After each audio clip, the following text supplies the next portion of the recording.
As Reza said, who am I? My name is Chris Gillen. I'm the CEO of Toll Support Solutions and Delegate Consulting. I've been doing this now for well on 20 years. This is what I do for a living. So I'm certainly happy to talk to you today about. Toll Support Solutions, as mentioned, was started in 2003. We're an IT company here in Victoria, BC, with offices in Vancouver, and we support clients all over BC, and in fact, our workforce is from all over BC. All right, so when we're talking cybersecurity, there's a lot of things that we need to be aware of. And the first and foremost thing is to understand that cybersecurity is a moving target and a moving threat. Any recommendations I give you today are going to be recommendations that will become inevitably dated and stale.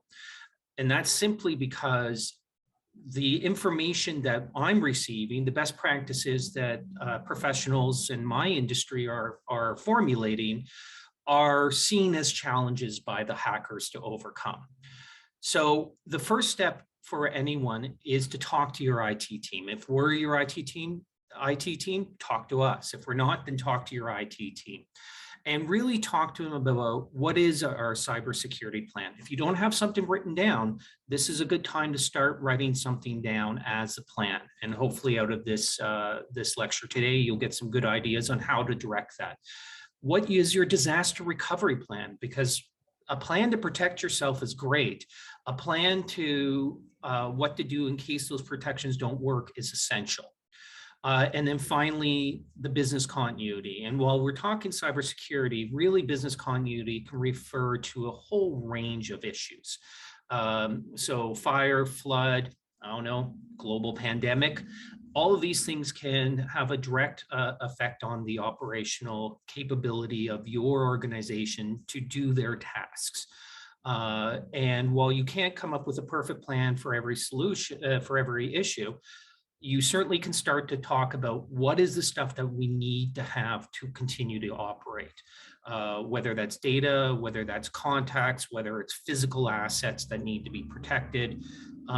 Those things need to be identified and a plan needs to be put into place so that when disasters happen, and unfortunately for all businesses, disasters are an inevitability, you know what the next steps are, and it's not something you're trying to make up in real time. We feel at Toll Support, there's a lot that we can do to help you. Obviously, we can look at robust hardware that's designed to detect, deflect, and respond to attacks. We look at multiple layers of encryption and technology to protect your data. We're looking at ways to do full robust backups so that if anything ever gets compromised, we have somewhere stored offsite securely in a place that we know and trust, that if there's some sort of physical disaster happens, we can restore all that data. So those are things that IT professionals like myself do. We also feel that the most important thing we can do is this: provide training, because the reality is the front line of any attack, the people who are being attacked, is yourself and your staff, and they need to know what's going on. And the first thing that, because there's been a lot going on in the world that may have slipped people's notice, is that attacks are on the rise, way up from where we were, 600% or more since it began. And frankly, with the way things are going in the world, we don't see that reducing anytime soon. We're seeing attacks, of malware being up 48 million, from 48 million to over 1 billion. I mean, these are increases that were unimaginable just a couple years ago, and they're costing a lot of money. $75 billion in North America in 2021. The average cost to a business is $133,000. And if anyone has applied for cybersecurity insurance recently, they've probably noticed a significant increase in the demands, and that is because of those costs. the frequency and the costs on it. So to get cybersecurity nowadays, you can't just sign and say, yes, I'll send you a check. You have to demonstrate that you are able to demonstrate that you have the appropriate infrastructure in place to protect your data before you'll qualify for it. All right. So what is cybersecurity protecting you against? Really, it's protecting you against two types of things. The first one, I think most people are familiar with. That's malware. That's viruses, spyware, adware, Trojans, botnets, all sorts of names. You may have heard of zombie computers and all these other sorts of things. All of them refer to one broad category of malware or malicious software. That the malware is designed to take over your computer and then do something with it. Whether that something with it is use it as a jumping off point to infect other computers, whether it is to harvest information from that computer, looking for usernames, passwords, personal identification information, or whether or not it's to lock that computer out and say, if you want it unlocked, you are going to have to pay me a couple $1,000s. All of these fall under malware. And it's important to understand that these malware products don't have to do just the one thing. They can do all of the things. So it's not unusual to see a computer first be used as a bot in a botnet, meaning it's there launching attacks against somebody else. And then it's also harvested for information. And then when it stops being useful for that, they simply lock it out and say, well, if you want your computer back, give me $500 or $5,000, depending on what computer and what information. We often talk a lot in my industry about passwords. And one of the problems with passwords nowadays is they're not very good. And that's because simply as computers get faster and faster and these botnets and data centers get more and more complex, that for those who are, whether they're government actors or one of these large hacking groups that have access to these resources, when they're going out there and hacking your machine, they can crack things that used to take months or even years not that long ago in matter of seconds or minutes. You can see just from here, anything in purple means they're instantly hacked, meaning that there's no really appreciable time that covers. Even with lowercase, upper, lower, letters, symbols, the whole rigmarole, at 7 characters, you're looking at 31 seconds. At 8 characters, you're looking at 39 minutes. So even something that I think a lot of people would say that is a very strong password, you're looking at plus or minus half an hour for someone to break it through brute force techniques if they really want to put the time and energy into it. So what does that mean? Well, it means you still need to have a good, robust password. But if you're relying on a password exclusively, that's fraught with peril. You don't want to ever be relying exclusively on a password. So what do you rely on if you can't rely on a password? And the answer is two-factor authentication. So two-factor authentication is where you have 2 separate devices that you use to authenticate. One device being your computer, you type your username and password, and then a second device being typically a mobile phone. And you can receive it as a 6-digit PIN code as a verification, or you can receive it if you have one of those authenticator apps. Both Google has an authenticator app, Microsoft has an authenticator app. It will send a message there and say, someone's trying to log in. Is that you? And you click, yes, that is me. And at that point, it will then grant access. This radically increases the quality of protection because it now requires the hacker to not simply have your username and password, which can be harvested in a variety of ways, which we'll get into, but they also need access to that phone number or to that authenticator app. For those of you who are wondering, should I use the Authenticator app or just set it up with text messages? The Authenticator app is preferred. It is the higher level of security.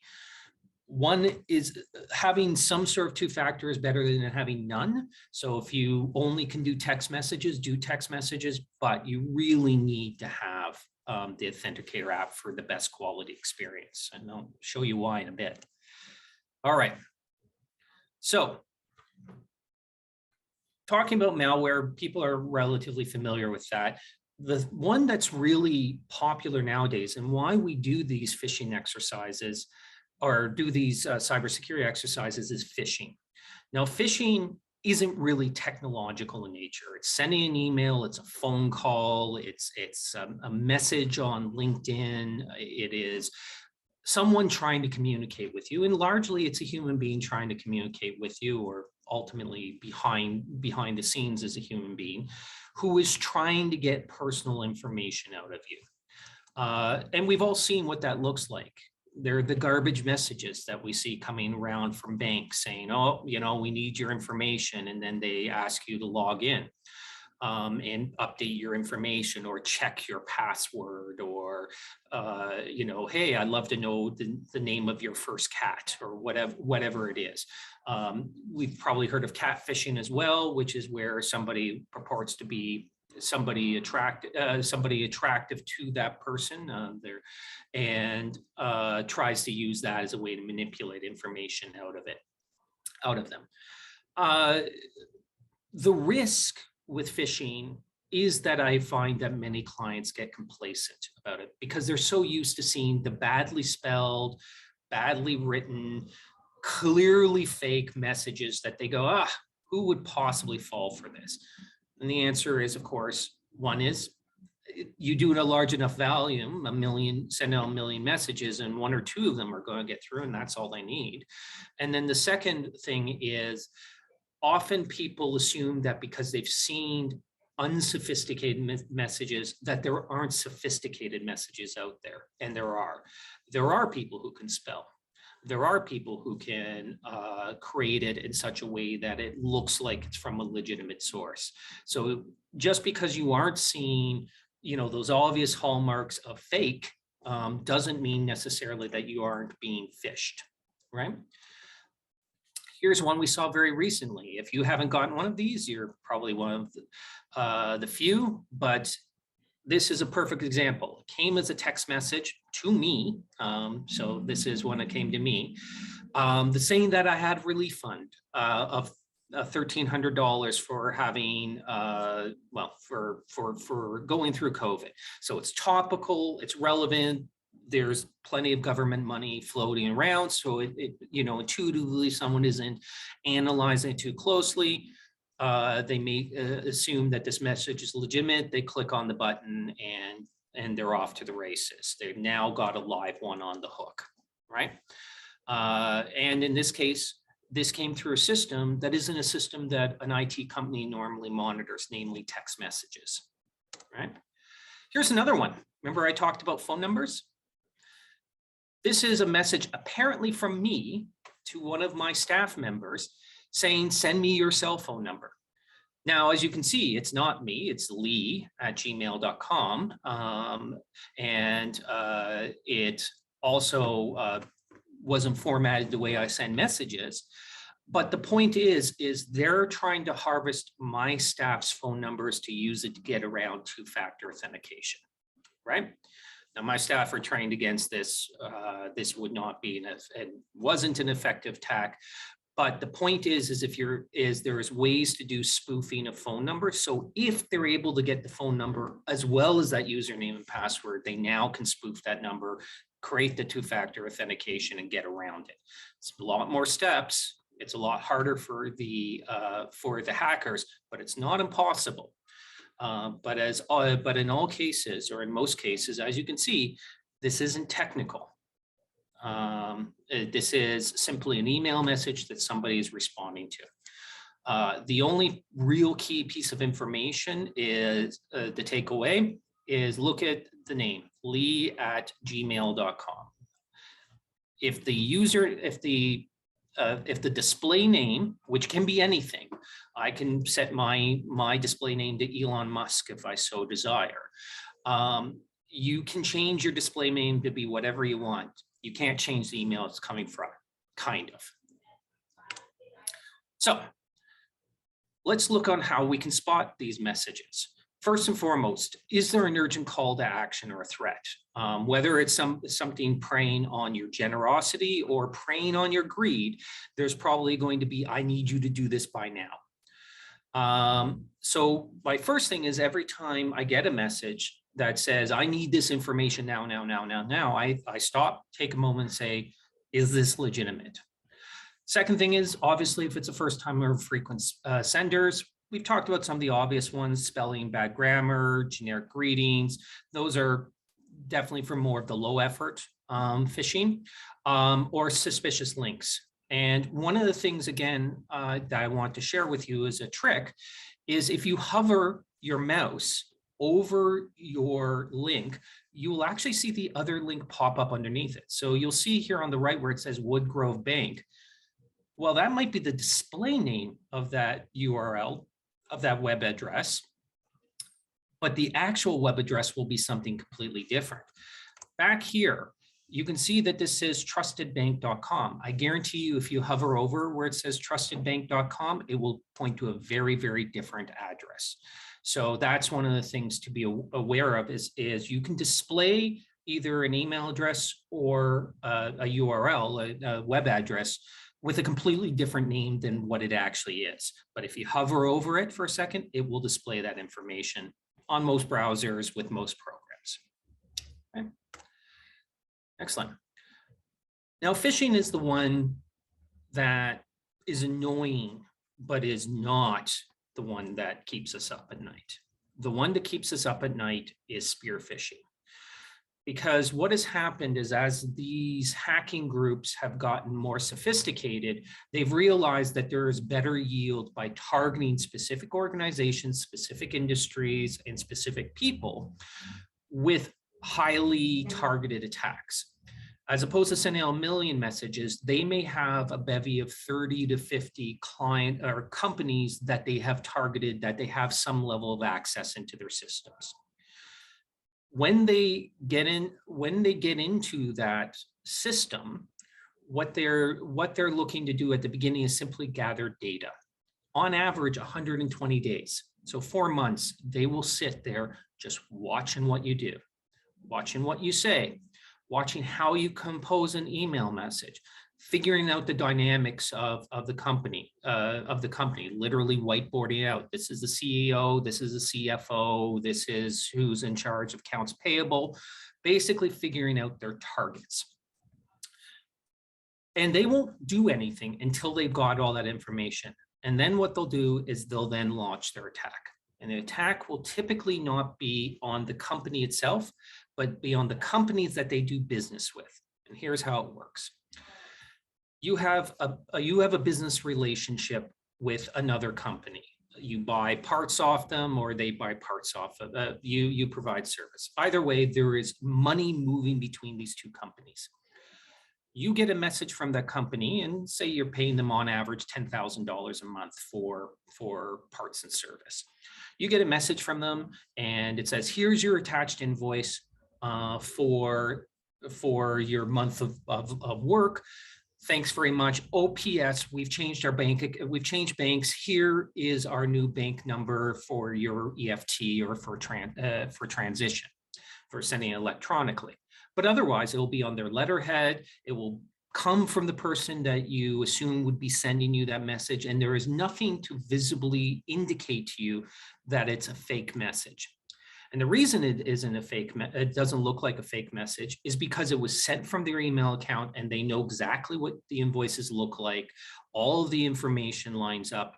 And because they've monitored the communication, they know how somebody in their position formats the message, what language and dialogue they use.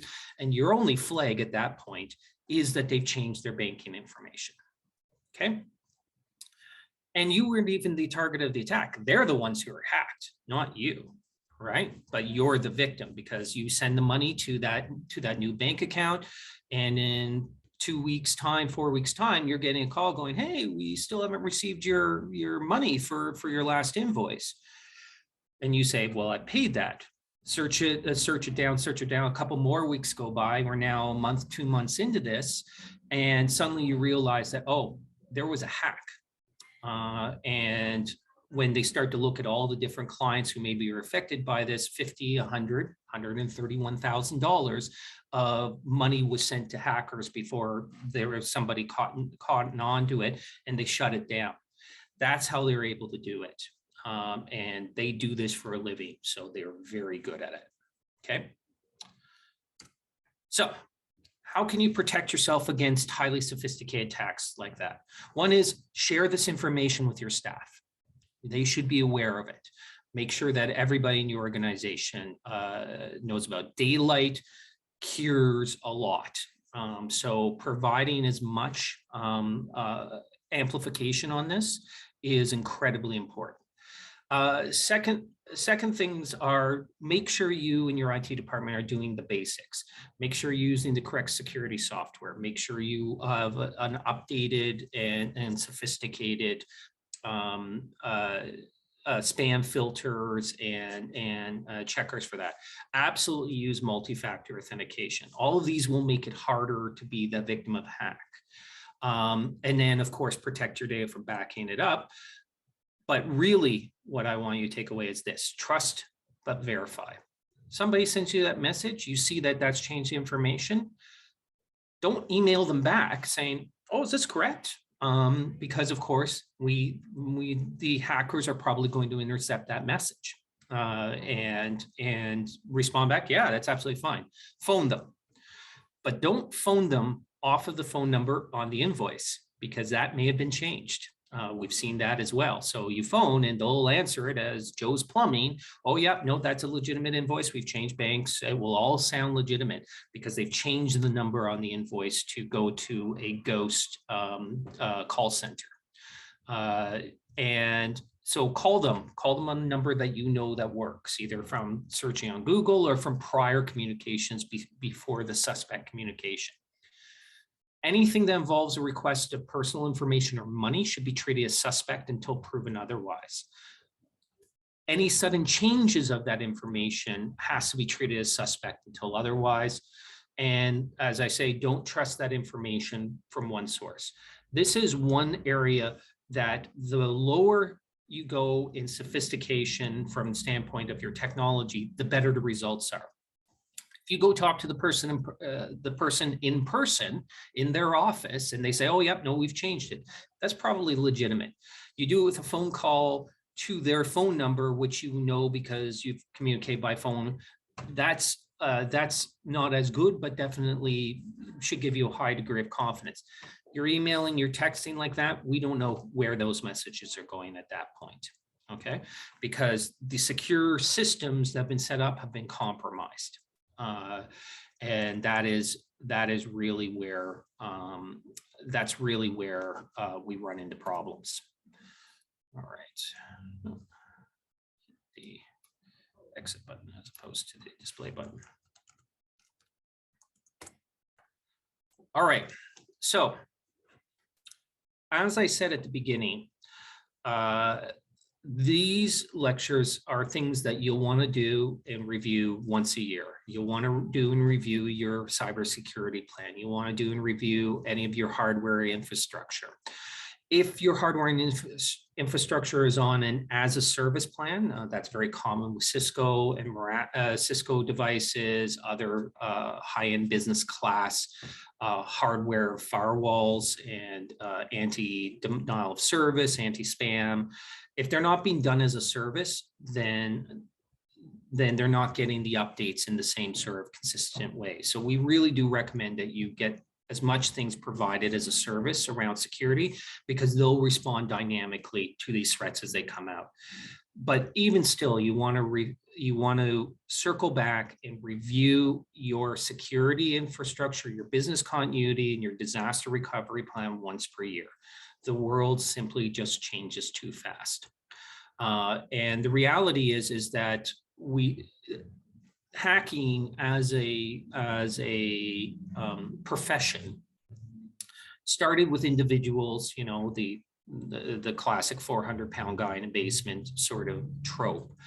But that was rapidly replaced by people who realized that they could make money, which was rapidly replaced by crime organizations who realized they could make a lot of money, which was replaced by government agents and agencies who realized that it was an effective way to forward their particular political goals. And even if you look at your organization and go say, you know, what would be the purpose of hacking us? If you've got personal information on file, if you've done criminal record checks, if you have an accounts or relationships with people who deal with sensitive information, or if interrupting your business would cause harm to our country, you're a target and are being targeted. So what that means is, we'll build the walls, we'll create the plan. Myself and my team are happy to work with you on doing that and guide you through that process. But at the end of the day, you'll want to circle back every year and redo that plan. But the other part is you are the front line. We don't see what you see. And as I've demonstrated, many of these attacks are coming through sources that are not typically controlled by IT. That's why they're using them. And they're also not coming with payloads or packages or things like that our systems would catch on to. And they may be coming from trusted sources with information that's largely similar to the information that they consistently send. In spite of that, if you see something that you think is either a junk or phishing attack, report it as such. If you're using Office 365 or Outlook as part of that, that's built into it, as it is with Google Apps, as it is with most major carriers. That information feeds back into the spam filters, not only for your organization, but for the globe, so that you are making these products better by putting these reports in. We also have access to, with Office 365, something called the Security Compliance Center. It will provide an incredibly detailed report on how to get through areas to look at for areas of concern within your organization and what we can do to fix those. We get a lot of requests. Can we do pen testing? Can we do, other testing where we send spoof emails and so on and so forth, which we absolutely do. But if we don't have the basics in place, robust router, good two-factor authentication, current software running, active spam and filtering, and all these other sort of fundamentals, there's really no point in doing the further testing, because we know the answer. The answer is that it will fail. So as leaders within your organizations, make sure that the fundamentals are taken care of first, and then we'll move on to the pen testing and the spoofing and the other testing methodologies to see if how resilient your staff is. Okay. And ultimately, we're here to help. Cybersecurity can be scary and intimidating for people. And if you've experienced a breach, it's legitimately scary and intimidating. We're only a phone call away. Certainly, if you're a client of ours, we've done everything to protect your data and secure your systems. But if you have anything, an email you get that you think is dodgy, a text message you get that you think is suspect, don't be afraid to reach out. That's literally what we're here for. And we would rather vet 100 messages than let one bogus one get through. The damage and we've seen it firsthand, is just too great. Any questions? Thank you, Chris, for the presentation. And if anyone has any questions, if you hover your mouse to the bottom of your screen, you can use the Q&A section, or just simply raise your hands and we will answer the question. Oh, looks like we got one on Q&A. Let me go have a look. Are we hiring interns? You know what? We're always hiring. So I would absolutely put your resume in. So that would be hr@totalsupport.solutions, and HR handles all of that. But we love to find great techs, and new and upcoming techs. And yeah, I would encourage you to do that. Any other questions?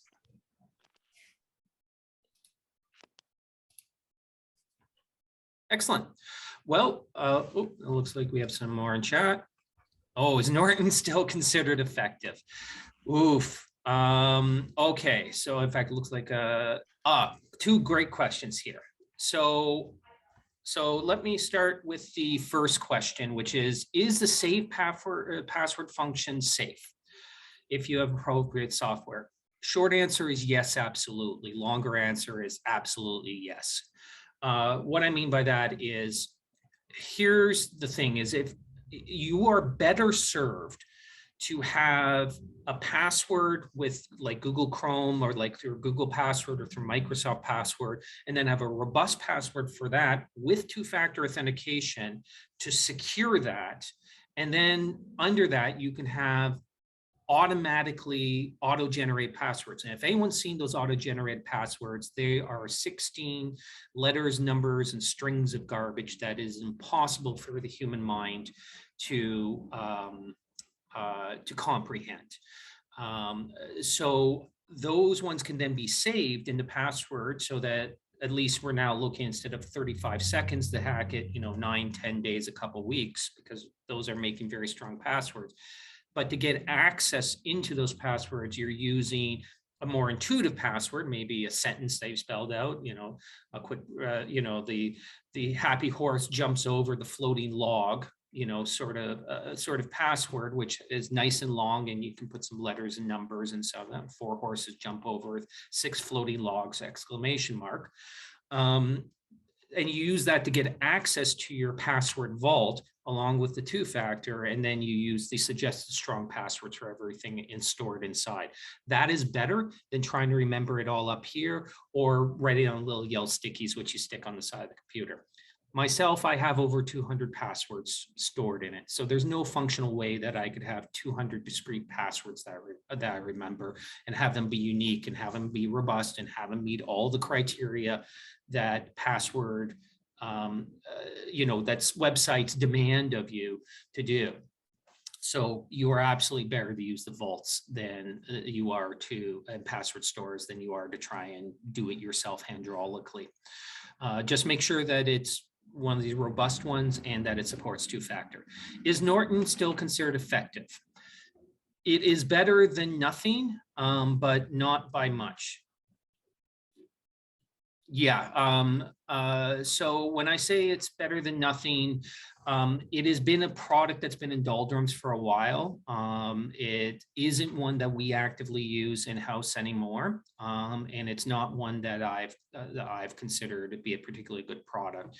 On the personal front, frankly, they have gone down the road of a lot of almost spyware themselves, where they're talking about cleaning up and optimization of systems, and simply are not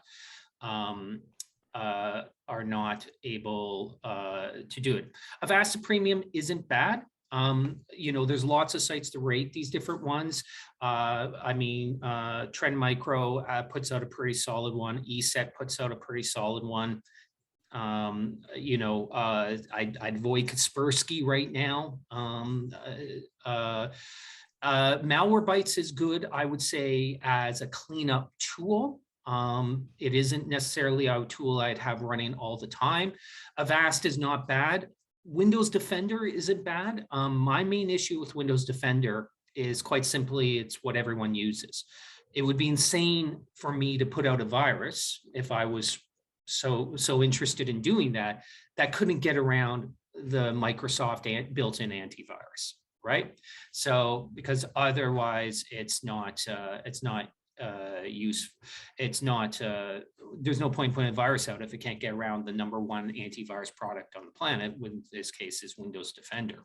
So while it, as an antivirus is fairly well rated, if it has a vulnerability, it's a vulnerability that will cause massive damage. So I do recommend thinking about a third-party one. If you're looking at ones to look at, typically for businesses, we're looking for ones that have a corporate version of the antivirus because they can tie into a centralized panel and then they can be managed from a central. So I would look towards antiviruses that have those, and they tend to be lighter weight and not with all the cruft on them that the personal ones do. What would be your opinion of an ideal antivirus? Lightweight, unobtrusive, cloud supported from heuristics, updates dynamically, and basically doesn't try and do anything besides being antivirus. More of the all-in-one ones are not useful. So throwing light on SMS forwarding, without getting into the technical details, you can ghost, or there are technical ways to ghost or spoon. Robust router. Okay, let me go answer the previous question, then I'll answer the robust router one.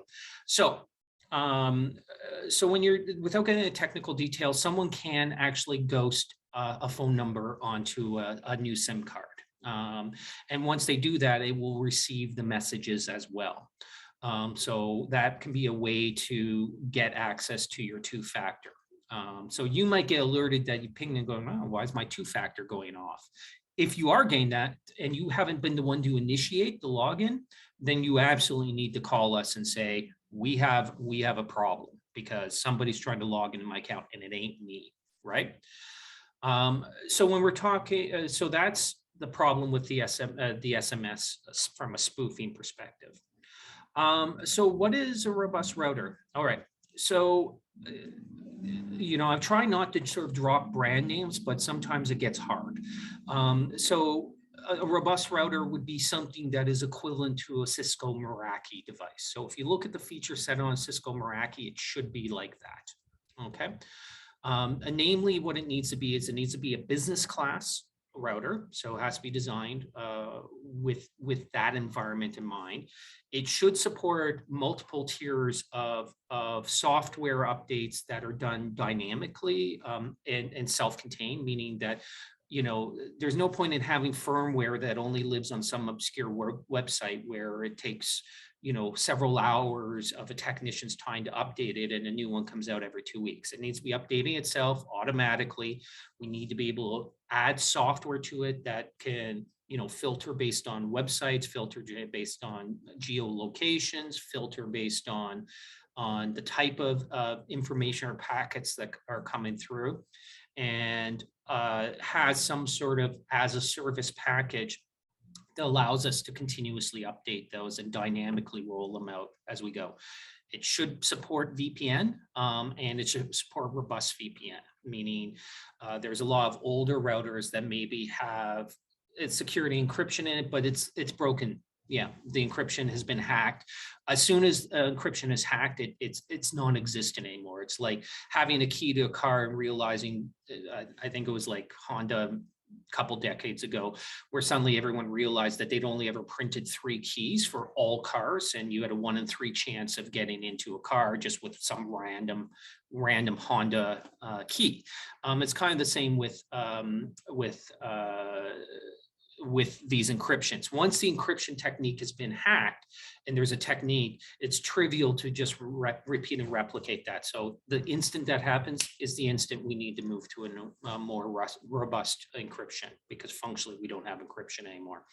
So being current, being fast, being reliable, and being updatable as a software service. And then finally, it should tie, and again, just like your antivirus, into some sort of centralized management panel that either your IT monitors or somebody within the organization monitors.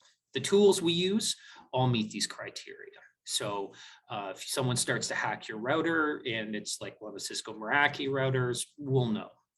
If one of the computers gets a virus, we'll know because that's what we're set up to do. Good. Excellent. Any other questions? Cool. My name's Chris Gillen.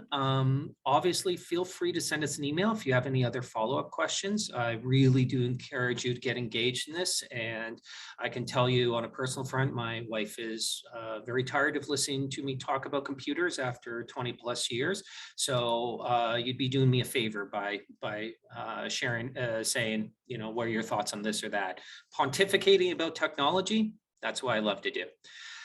Thank you all for your time and attention today. I do appreciate it. And thank you, Reza, for moderating this. Yep. And I look forward to talking to you soon.